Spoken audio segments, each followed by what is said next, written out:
Okay, I'm going to try and make this as short as possible, which I know I'm not going to. I'm going to go through the entire show quickly, and then I'm going to address what CM Punk generally did to make AEW act the way it has right now. Opening, we got Adam Copeland trying to spin positive of what happened with CM Punk. I'm not going to say what CM Punk said. I will talk about that at the end of this review. But he wanted to make this positive about how much he loved pro wrestling, how much the people in the back love pro wrestling, how much they want to make the industry better and have made the industry better, and he wanted to be a part of it. That's what he did, and he introduced Will Ospreay, and he went up against Hobbs. Good match. I do think that there might have been a point where Hobbs might have got nailed in the head by Will's leg when he did his twisting flip off the top turn rope when he won the match. Hopefully he's all right. It looked like he was. But when it came down to it, Hobbs did not take it well, and it took Don to calm him down. That was okay. The story is, from what I can see, it's not very clear. But we will see Will break away from the Don Callis family eventually. We already know that's coming. The question is he going to turn on the Callis family, or is the Callis family going to turn on him? That's what we got. Next, Bryan Danielson came out just afterward because he wanted to make a point that you can come out and do a great match, so can I. And Will said, follow that, bruv. That's what it came down to. And he didn't need to worry about it. I'm going to tell you right now. This match was a waste. I'm being clear. I'm being honest here. It's not about the quality. I want to make it clear. This isn't about the match quality. Because we know that Lance Archer can wrestle. He's a good big power man. No problem. Bryan Danielson can work. And as far as I know, these two have not faced one another until now. Yeah, I wrote in my notes. This was a first time, I believe. But the point is not about them not having chemistry, or if Bryan Danielson was not on his game, or Lance Archer. It is about the booking of Lance Archer. Let's make this clear. Lance has been around for almost 4.5 years in AEW.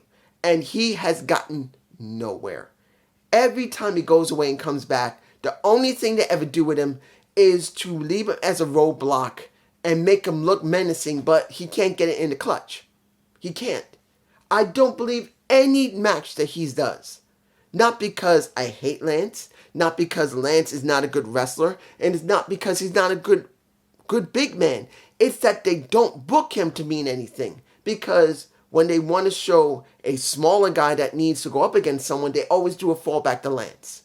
And Lance has got no credibility. Has he won a TNT title? No.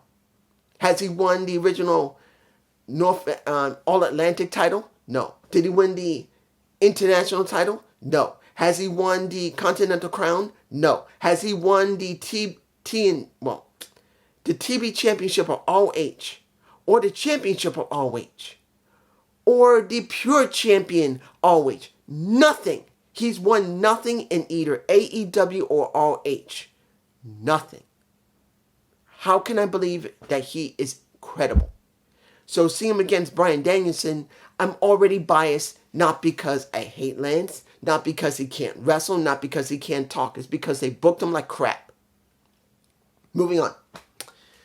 Billy Gunn versus Jay White. Now here's the problem. I did not see the home invasion by the Gunns or Jay White. And since it probably was shown on not Collision but on Rampage, I didn't see it. And the worst thing yet is, supposing this is a really important thing that's making Billy so pissed, we hadn't seen any vignettes of it. So this match meant nothing to me. I don't care who won. You already know who won. I don't care because there was nothing shown. Moving on. EVPs versus the Best Friends, Trent and Orange. Good match. EVPs won. Not surprised because they're going to go up eventually. If I'm right, FTR will be going up against the EVPs. That's the way I see it. I do not see FTR going against Top Flight. I just don't see it happening. I don't. just see that and that's it. It's going to be EVPs versus FTR. It's not going to be EVPs versus Top Flight. It's being FTR. That's the way they're booking it. And I'm not bad with it. I'm not good with it. It's just what they're showing.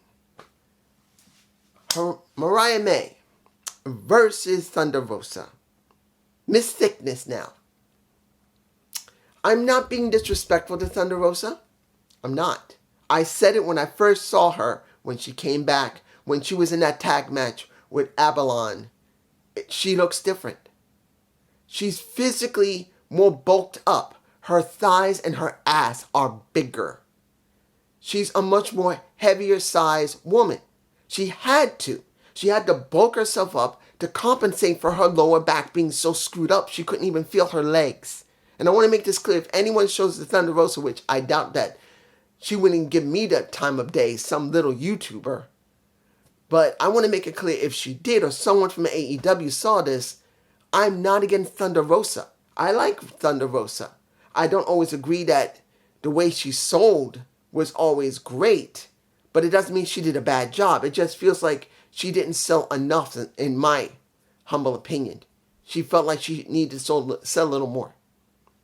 But the point that I have right now is that Thunder Rosa is in between two states. Because she's giving off the signs of a still luchadores. But then she's giving off the signs of someone who needs to be more bulky and more of a power wrestler. When you see up against Mariah May, she's like trying to stay a lightweight, high-flying, high-technical wrestler. But then she's showing a lot of power wrestling to go with that style. And the problem is to not meshing very well. She needs to be more of a power wrestler. I'm sorry. I know she still has her roots in Lucha Libre.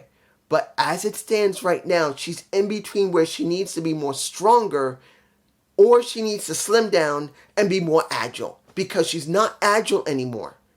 I'm not saying she can't wrestle. She's still a good wrestler.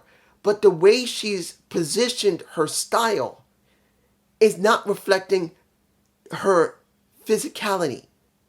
Her body the way it is now. Her body is showing signs where she needs to either choose to slim down and become much more lighter and more technical again, or she needs to bulk up more and become more of a strong power wrestler similar to a Jordan Grace, be really fast, but be a lot more physically stronger.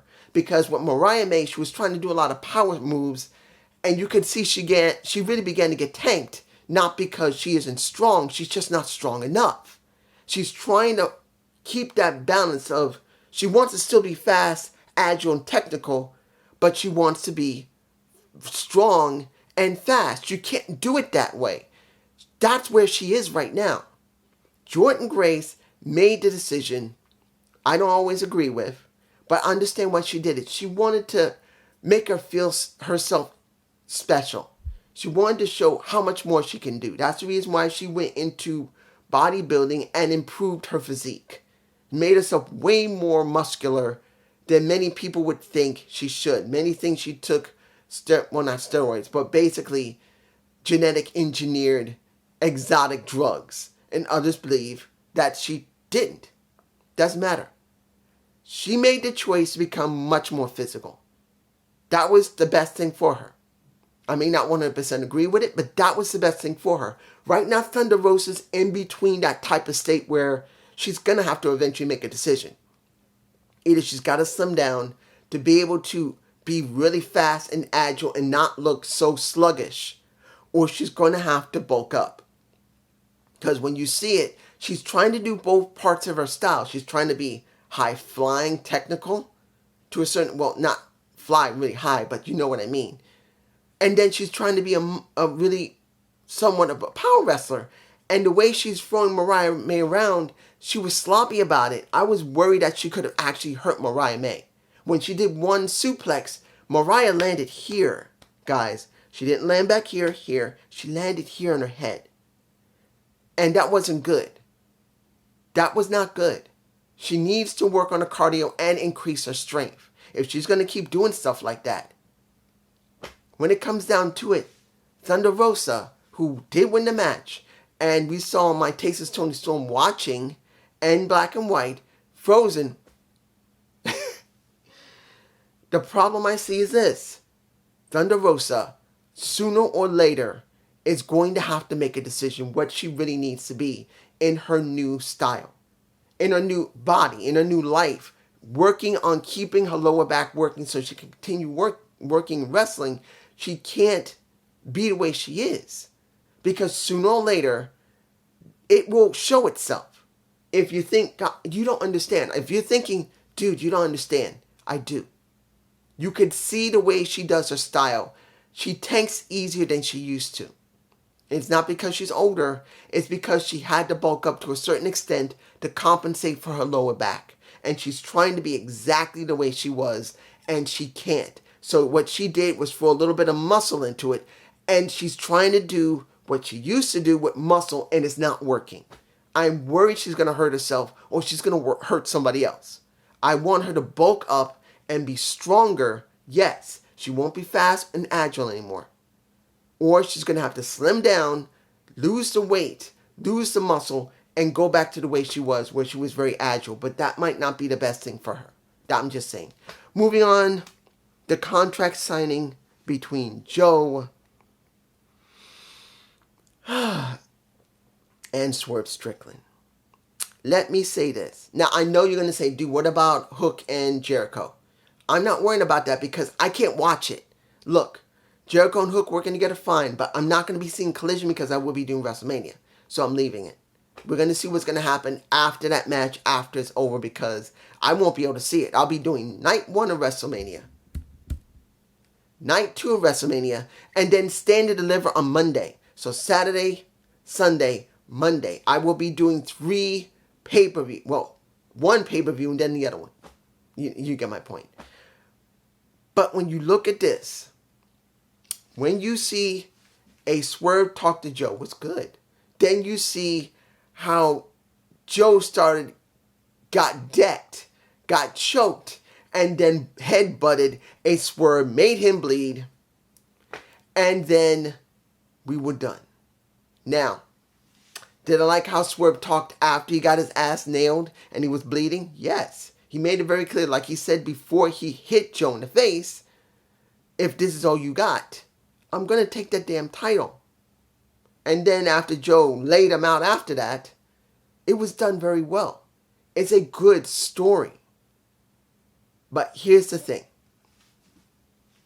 When you see how this story is, and I'm going to make this clear to anyone who's watching this, at this moment, this show was not building into Dynasty.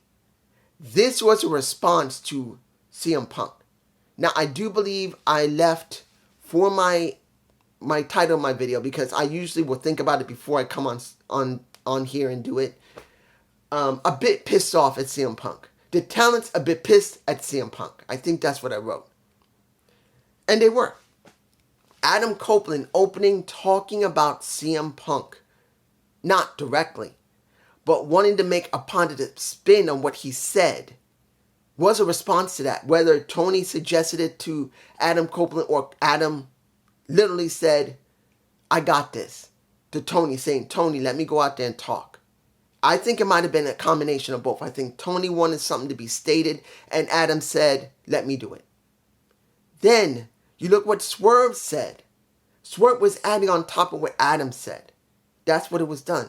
But then, when you look at during the show, you know that Tony Schiavone and you've always known that Tony, and when it came to Taz, it's always been some type of friction on and off. But this time, if you did not notice, you can hear how Taz was belittling and giving a really bad attitude to Tony Schiavone. That's not normal. Whatever happened after that explosion from that, let's make this clear. What CM Punk did, and Aaron Arawai, I can't remember the guy's name. I don't remember the name of the guy. I don't care I don't care about his name. Don't tell me. But that podcast, CM Punk did not need to go there. Let's make this clear. He could have said what he could have said, but not in that way. Let's make it clear. There are ways to say what you want, especially in pro wrestling. He didn't need to do what he did. Just like what happened in the scrum. This was on Punk. Punk made this decision. Punk said what he said. Now, I'm not telling you it's wrong. Most of it probably is 100% true, but it didn't need to be stated, okay? I'm telling you right now, it didn't need to be openly stated. Everyone knows already from the dirt sheets and everything that AEW is still not stable. When it comes to Tony, he's not been a focused leader. And this is showing it. And you're going to say, dude, if you know that and we know this, then it's good Punk said it. No, it wasn't. Punk did not need to open his mouth in that situation. Now, I'm not saying that he did a 100% bad thing. I'm just saying that in this situation, it wasn't necessary. And right now, what we just got was a response to that. Adam Copeland saying what he did. Swerve Strickland saying what he did. When it came to most of the matches there, they were a lot more rougher and a lot more intense than normal because they wanted to prove that CM Punk was wrong. And that was the biggest mistake the talent of AEW, including Tony Khan himself, made because it wasn't necessary. They're responding to something they shouldn't be responding to. They should be focused on trying to make the show better, trying to improve themselves, trying to prove them wrong. But when you see this show, they just proved them right because of what they just did was trying to compensate for what CM Punk did now. In Boston, the fans were very good, even though the audio was bad for Adam Copeland in the very beginning. But you get my point. It wasn't necessary. They should have just ignored what he did and tried to improve the show as it is. June Peppermint is the new member of Creative who's going to be there. We also know that several other people are coming in that's going to help in production.